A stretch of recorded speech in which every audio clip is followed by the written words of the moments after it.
Bonjour à tous les amis, on vient de réfléchir à un beau cadre pour vous présenter cette machine. Voilà ce qu'on a à vous proposer. Donc aujourd'hui, on va tester le PM90XI de chez Paslod. Paslod, Speed, c'est la même société.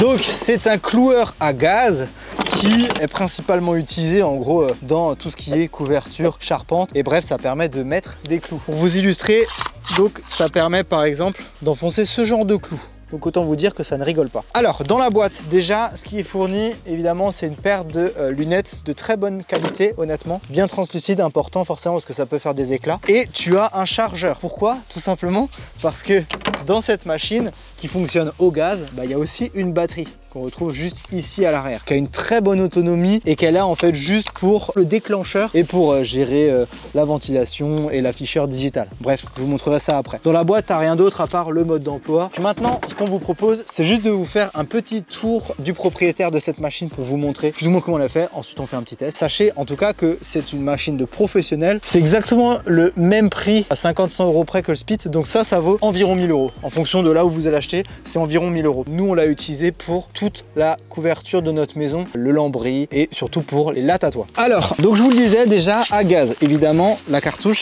vient se mettre à cet endroit-là, directement dans la machine. Quand tu viens l'insérer, tu as un bouton éjecte qui ressort. En gros, c'est pour te faire comprendre qu'elle est bien enclenchée. Et si tu veux enlever la cartouche de gaz, tu appuies tout simplement sur le bouton éjecte. À l'arrière, la batterie au lithium, comme je vous le montrais, avec son chargeur dans la boîte. Ensuite, directement à l'arrière, là, vous voyez un crochet. Ce qui est intéressant, c'est que si tu es gaucher ou droitier, le crochet, regarde, tu peux venir le mettre de l'autre côté. Quand tu es sur une toiture, tu as besoin forcément des fois d'avoir besoin de tes deux mains. Tac, tu viens tout simplement, soit tu le mets dans ta ceinture, soit dans ta poche. Tu peux travailler en ayant la machine juste ici. Je vous fais la vraie illustration, mais comme dit, c'est fait pour que tu puisses le mettre de l'autre côté si par malheur tu es gaucher. Voilà, j'ai rien contre les gauchers, mais les droitiers en force. Donc voilà, on continue le petit tour de la machine. Alors juste ici, on retrouve toutes les informations. Donc forcément, si tu appuies sur le bouton start, déjà il faut appuyer sur le bouton start quand tu dois l'utiliser. Et ça t'indique en fait ton niveau de gaz, ton niveau d'électricité et la lumière là, je crois, j'en suis pas sûr à 10 000 %, mais je crois que ça veut dire que ta machine doit faire un entretien. Ensuite, on a de ce côté évidemment la gâchette, donc pour envoyer le clou. Et là, comme vous le voyez, on ne peut pas envoyer le clou parce que forcément, c'est un appareil qui a une sécurité. Comment on active la sécurité? Je vais vous montrer ça directement sur le sol. Donc là, évidemment, on se rend compte qu'il se passe absolument rien, juste pour te faire comprendre que tu n'as pas de clous. Donc là, j'ai des clous et là, quand je vais venir mettre en appui la machine, vous allez l'entendre, elle va démarrer et je pourrais mettre un clou. Et donc, une fois que tu as un appui, tout simplement, si tu appuies sur la gâchette, ça met un clou. Petit exemple dans le bois là. Tac, je suis en appui, je peux tirer. J'envoie le clou. Il est enfoncé.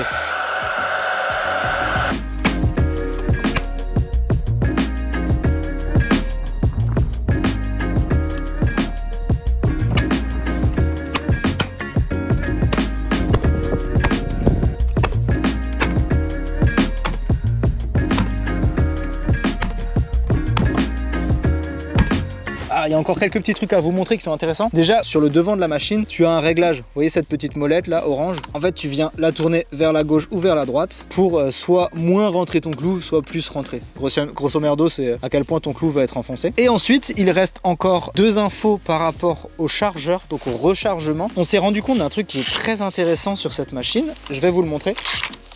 C'est que, par exemple, sur le Speed, qu'on a déjà testé sur la chaîne Mister Watt l'atelier, au niveau du chargeur, tu es obligé de d'abord retirer le chargeur, le bloquer, insérer tes clous et ensuite débloquer le rechargement. Là, c'est beaucoup plus pratique parce que des fois, en hauteur, tu as besoin de manipuler ça rapidement. Et donc là, on peut venir glisser les clous dedans et seulement après venir reculer et on revient et c'est tout. T'as pas besoin de le préparer au rechargement. Là, tu viens glisser et c'est parfait. Et là, tu as un tout petit bouton là en dessous là qui permet de pouvoir faire glisser tes clous dans l'autre sens si tu en as besoin. Et pour finir, dernière chose, de ce côté, là, on a une espèce de petite charnière qui te permet en fait de venir enlever comme ça ton chargeur. Ça, j'imagine, c'est soit pour le changer, soit pour venir débloquer un clou si jamais il est bloqué. Juste là, on a une étiquette qui dit que sur cette machine, on peut aller d'un clou de 51 mm jusqu'à 90 mm et diamètre de 5 jusqu'à 3,1. Donc en gros, un clou de 9 cm. Et maintenant, ce que nous vous proposons, ça va être de faire un test grandeur nature.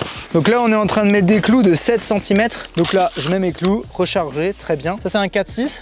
Là, je vais venir le fixer. Bon, en dessous, vous le voyez, hein, mais il y a une poutre en dessous pour réceptionner sous le plancher. On prend les petites lunettes qui sont livrées avec, parce que forcément, quand ton clou, il rentre, imaginons il tape un autre clou en dessous ou quoi, il peut ressortir et éclater. Donc nous on n'en a pas vu sauter, mais on en a vu se tordre dans des nœuds. C'est parti, on appuie et on tire. Voilà, j'ai mis que un clou et regardez juste à quel point ça tient bien. Bah en fait vous allez très bien le voir, hein. Le clou reste en place en fait. C'est le 4-6 qui est mort avant, enfin qui s'est cassé avant. Ouais bah j'y arrive pas en fait.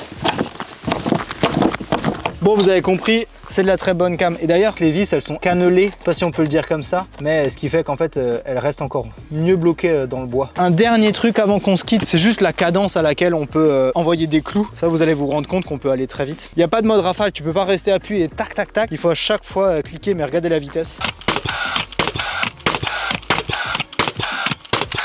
Donc voilà, si jamais c'est le IM90XI de chez Passlode, vous avez évidemment un lien en description si vous êtes intéressé. Si vous avez des questions, vous les posez. Et si jamais, abonnez-vous pour tester d'autres produits sur cette chaîne YouTube. On espère que cette vidéo vous a plu. Prenez soin de vous et bon bricolage à tous.